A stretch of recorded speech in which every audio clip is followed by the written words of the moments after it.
تو کیا رمضان کے روزوں میں اپنی بھوک اور پیاس کو مٹانے کے لیے بہت زیادہ کھانا مناسب ہے، یا ایسی کوشش کرنا کہ ہمیں بھوک اور پیاس محسوس نہ ہو اور پھر ہم اپنا روزہ گزاریں، تو کیا یہ کرنا مناسب ہے؟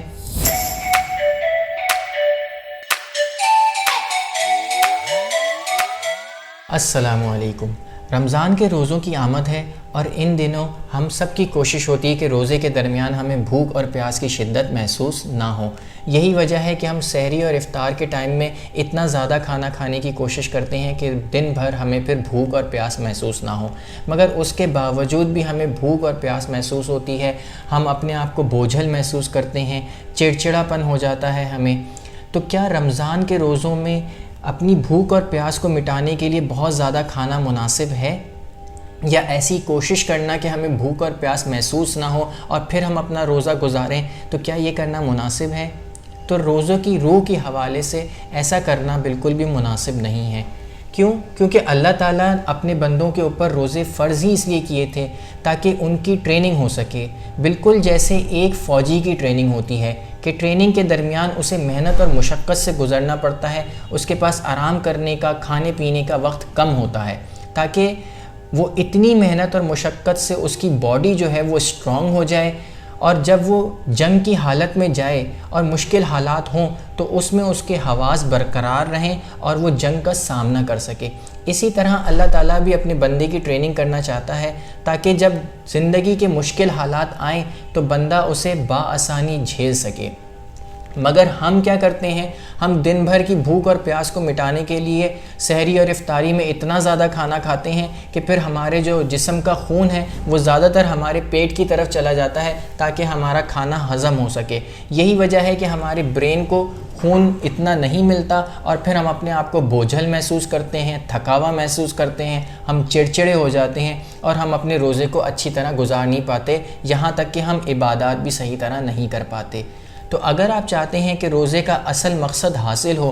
تو آپ سحری اور افطاری میں اپنی غذا کو کنٹرول کیجئے، اچھی غذا ضرور لیجئے جیسے کہ کھجور ہے، دودھ ہے، تلبینہ ہے،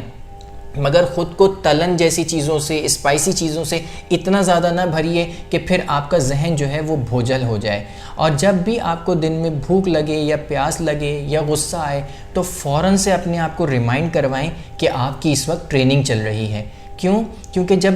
ذہن کو ایسا میسج مل رہا ہوتا ہے کہ اس کی ٹریننگ چل رہی ہے اور اس کو آخری میں کوئی اچیومنٹ ہوگی تو وہ فوراً سے ایسے کیمیکل اور ہارمون ریلیز کرتا ہے جس سے جسم دوبارہ چست اور توانا ہو جاتا ہے اور دوبارہ موٹیویشن آتی ہے، اور آپ اپنے غصے کو بھی کنٹرول کر پاتے ہیں اور اپنی بھوک اور پیاس کے ساتھ ہی دن کو بآسانی گزار سکتے ہیں جیسے کہ ایک فوجی کی ٹریننگ ہوتی ہے۔ اور جب فوجی کی ٹریننگ مکمل ہو جاتی ہے تو پھر اس کے لیے ایک دعوت کا اہتمام ہوتا ہے۔ اسی طرح ہمارے لیے بھی رمضان کے روزوں کے بعد ایک اللہ تعالیٰ نے عید کا تہوار رکھا ہے کہ ہم پھر رمضان کے روزوں کی ٹریننگ کو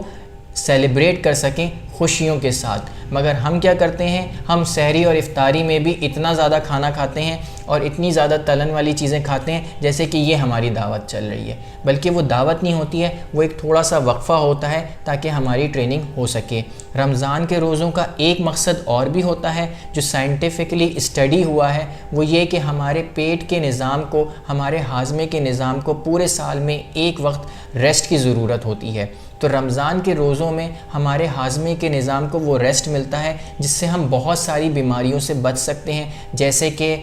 بلڈ پریشر ہے، شوگر ہے، موٹاپا ہے، کینسر ہے۔ مگر اگر ہم رمضان کے روزوں میں بھی اپنے آپ کو اور اپنے پیٹ کو اتنا زیادہ بھرنے کی کوشش کریں کہ ہمیں بھوک اور پیاس محسوس ہی نہ ہو، تو نہ تو ہماری ٹریننگ ہو سکے گی،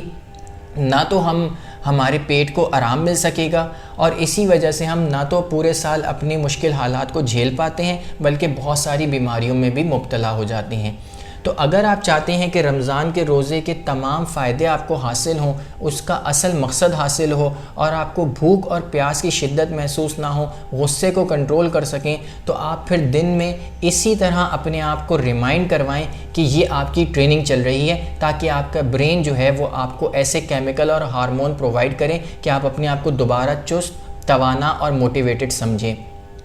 اور اس طرح جب آپ رمضان کے روزے گزاریں گے تو آپ دیکھیے گا کہ رمضان کے روزے کے آخر میں آپ اپنے آپ کو زیادہ صحت مند، زیادہ توانا، زیادہ کمپوزڈ محسوس کریں گے، اور آپ بیماریوں سے بھی بچے رہیں گے، اور آپ زندگی کے معاملات کو بھی پورا سال اچھی طرح ڈیل کر سکیں گے۔ تو یہ ہے وہ راز جس کے ذریعے سے آپ رمضان کے روزوں کا سب سے زیادہ فائدہ بھی اٹھا سکتے ہیں اور اس میں بھوک، پیاس اور غصے سے بچ بھی سکتے ہیں۔ تو خود بھی اس پر عمل کیجئے اور دوسروں کے ساتھ بھی اس ویڈیو کو شیئر کیجئے تاکہ دوسروں کا بھی فائدہ ہو سکے۔ ہماری ویڈیو کو لائک کیجئے اور ہمارے چینل کو سبسکرائب کیجئے۔ شکریہ۔